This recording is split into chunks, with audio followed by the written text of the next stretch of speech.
네, 안녕하세요. 미국의 베네수엘라 침공 관련해서 꼭 알아야 할 내용들을 한번 정리해 보겠습니다. 일단 사건의 시작. 미국의 유령 특수부대라 불리는 델타포스가 현지 시간 3일 베네수엘라의 모습을 드러냈습니다. 카라카스 곳곳을 겨냥한 정밀 공습 델타포스가 투입됐는데 아마 델타포스 들어보신 분도 있을 겁니다. 게임 좋아하는 분들 많이 아실 거고 정말 엄청난 특수부대인데 이 델타포스가 투입돼서 확고한 결이라는 작전명으로 베네수엘라 니콜라스 마두로 부부의 소재를 파악하고 재빠르게 신병을 확보했죠. 진짜 눈 깜짝할 사이에 미 해군 함정으로 이송했는데요. 작전 시간이 3시간도 채 안 됐어요. 여기에 베네수엘라는 경호원, 민간인 등 80명 정도가 사망했거든요. 그런데 미군의 피해는 전혀 없었죠. 15만 군사력의 베네수엘라군은 전혀 대응하지 않았습니다. 그런데 그냥 이렇게 주권 국가를 쳐도 돼? 라고 생각하는 분들 있으실 텐데요. 트럼프는 실제 미국 의회에 사전 승인 없이 군사작전을 수행했거든요. 미국 헌법은 전쟁 선포권을 의회에만 부여합니다. 그래서 트럼프는 교묘하게 전쟁이란 표현을 쓰지 않았죠. 대통령이 몰래 군사를 움직여서 이런 권한을 남용했다는 말이 나오고 있는 이유입니다. 또 국제법으로는 어떤 국가도 다른 국가의 영토나 정치적 독립 관련해서 무력을 사용해서는 안 된다. 이런 유엔 헌장도 위반했죠. 또 베네수엘라가 미국을 먼저 공격한 것도 아니잖아요. 자위권 발동도 아니었고요. 여러 국제법을 위반했다는 말이 나옵니다. 이번 사태에 대해서 많은 언론이 힘에 의한 현상 변경이라는 표현도 쓰고 있는데요. 대만을 호시탐탐 노리고 있는 중국을 더 부추길 가능성도 높아졌다 이런 말까지 나오고 있습니다. 실제 중국도 이번 미국의 태도를 보고 여러 계산을 머릿속으로 굴리고 있을 겁니다. 그럼 왜 베네수엘라를 공격했을까요? 왼쪽에 보시는 사진은 트럼프의 트루스 소셜에 올라온 마두로 대통령을 이송하는 사진입니다. 트럼프는 이번 작전 명분으로 마약 유입 차단, 불법 이민 통제를 내세웠는데요. 미국 내부로 보면 일단 중간 선거를 앞두고 있는데 물가 상승, 의료보험, 트럼프 대통령 지지율 하락 등으로 공화당이 좀 흔들리고 있는 상황이거든요. 그걸 좀 뒤집으려는 것이 아니었을까라는 생각도 듭니다. 그동안 각을 세웠던 강경파가 이번에는 이런 작전 승리에 대해서 지지를 보냈거든요. 물론 다른 이유들도 있겠죠. 트럼프, 미국은 그동안 석유를 도난당했다는 표현을 썼는데 실제 2007년 당시 베네수엘라 대통령이었던 우고 차베스가 자원 국유화를 선언합니다. 그때 당시 베네수엘라에 진출해 있던 엑손모빌, 코노코필립스 등 미국의 메이저 석유 기업들은 자산을 강제 몰수당합니다. 그래서 이번 미국의 베네수엘라 침공을 실질적 이유가 베네수엘라 석유일 거다 이런 말이 나오고 있는 거죠. 실제로 베네수엘라를 확보하면 많은 것들을 미국이 취할 수 있거든요. 자, 일단 베네수엘라는 약 3천억 배럴 규모의 석유 매장량을 보유했습니다. 세계 최대 규모죠. 참고로 사우디아라비아에는 약 2,700억 배럴의 원유가 있습니다. 석유값은 2006년부터 하락하기 시작했는데 마두로 대통령이 집권했을 때는 유가가 더 하락했던 시기였습니다. 그래서 원유값이 채굴 비용보다 더 싸지는 현상까지 발생했죠. 그렇다 보니 거의 베네수엘라의 원유 정제는 정지되다시피 했는데 양은 지구상에서 가장 많지만 정제를 하기 위한 기술 투자도 하지 않았고 거의 그냥 놓다시피 했던 거죠. 참고로 베네수엘라 석유는 사우디아라비아에서 나오는 석유와는 좀 다릅니다. 우리가 석유를 구분할 때 끈적끈적하고 정제가 어려운 뭐가 많이 섞여 있는 것을 중진류라고 하고요. 가볍고 정제가 비교적 쉬운 것을 경진류라고 하는데 사우디는 경진류, 베네수엘라는 중진류, 초고 중진류 이렇게 구분을 하거든요.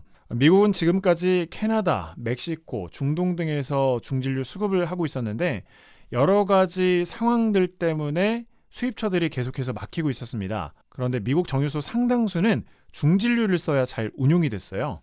그래서 중진류가 꼭 필요한 상황이었는데 그러다 보니 자꾸 위치적으로 가까운 베네수엘라가 눈에 밟히게 됐던 거죠. 특히 베네수엘라의 원유는 초고 중진류가 많기 때문에 미국 정유소와 궁합이 매우 좋거든요. 미국에서 많이 나는 셰일 오일과 잘 섞었으면 정제 마진, 수익이 극대화될 수 있는 거였죠. 이번에 베네수엘라 중진류를 확보하면서 항공유부터 휘발유, 경유, 아스팔트까지 모든 스펙트럼의 석유 제품이 나올 수 있게 된 건데 이렇게 여러 제품의 공급이 많아지면 유가가 내려갈 수 있고 또 물가 낮추는 데 도움이 될 수 있습니다. 실제 미국 소비자 물가지수 CPI에서 에너지 부분이 차지하는 게 6, 7% 정도 되거든요.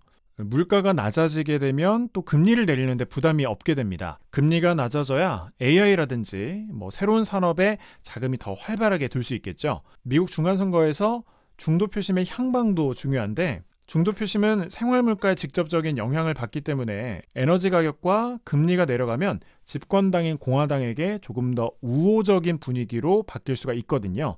이런 계산까지 해볼 수 있는 거죠.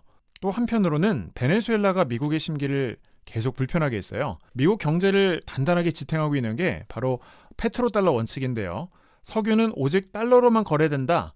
국제 석유 거래를 미국 달러화로만 결제할 수 있도록 한 국제적 관행입니다. 석유를 사고 팔 때 어떤 나라든 달러로 결제한다는 약속, 일종의 질서죠. 베네수엘라의 마두로 정권이 이 금기를 깨려 했습니다. 미국 경제 제재에 맞춰서 석유 대금으로 위안화, 루블화를 적극적으로 수용했거든요. 만약 이게 점점 커진다면 전 세계가 석유를 위해서 굳이 달러를 보유할 필요가 없어지는 상황도 올 수 있는 거죠. 그런 위협이 있었던 거죠. 또 마두로 대통령은 석유 기반 가상화폐도 도입하려고 하고 미국이 주도하는 금융 질서에 확실하게 반기를 들었었죠. 그리고 중국과 러시아에 대한 경제 성격도 있었을 겁니다. 중국은 베네수엘라의 뒤를 봐주는 주요 국가인데요. 대출을 많이 해주고 상환을 제대로 못 받아서 원유로 받고 있는 중이었거든요. 미국이 베네수엘라 석유를 확보하게 되면 중국 입장에서는 빌려준 돈을 떼일 위험도 있죠. 그동안 들였던 돈이 많은 중국도 타격이 만만치 않을 겁니다. 그리고 러시아도 남미의 영향력을 확대하는 통로로 베네수엘라가 역할을 했거든요. 러시아의 국영석유사 로스네프티는 베네수엘라 유전 지분을 확보하고 결제 시스템 구축까지 도왔습니다. 미국 입장에서는 더 이상 묵과할 수는 없는 상황이었죠. 미국이 이번에 베네수엘라를 확보해서 유가가 지금보다 낮아지게 된다면 에너지로 연명하는 러시아 경제에는 큰 타격도 줄 수 있습니다. 그래서 에너지 가격을 빌미로 러시아를 압박한다면 우크라이나와의 종전 상황도 만들 수 있는 거죠. 미국은 이번에 작전에 성공하고 나서 공식적으로 두 가지를 강조했습니다. 안전하고 적절한 정권 이양 전까지 베네수엘라를 미국이 관리하겠다. 그리고 미국 석유회사들이 현지 진출을 허용해서 원유 생산을 늘리고 자금도 마련할 것이라고 했죠. 베네수엘라를 친미 정권으로 재편하고 에너지 자원을 미국 관리하에 두겠다는 구상을 그리고 있는 걸로 보입니다. 트럼프는 에어포스원에서 기자들과 인터뷰를 했는데 만약에 필요하다면 두 번째 공격을 할 준비도 돼 있다라고 밝혔습니다. 일종의 경고 메시지였죠. 한편으로는 이란과 콜롬비아 등 다른 반미 성향 국가들에 대한 경고이기도 했을 겁니다.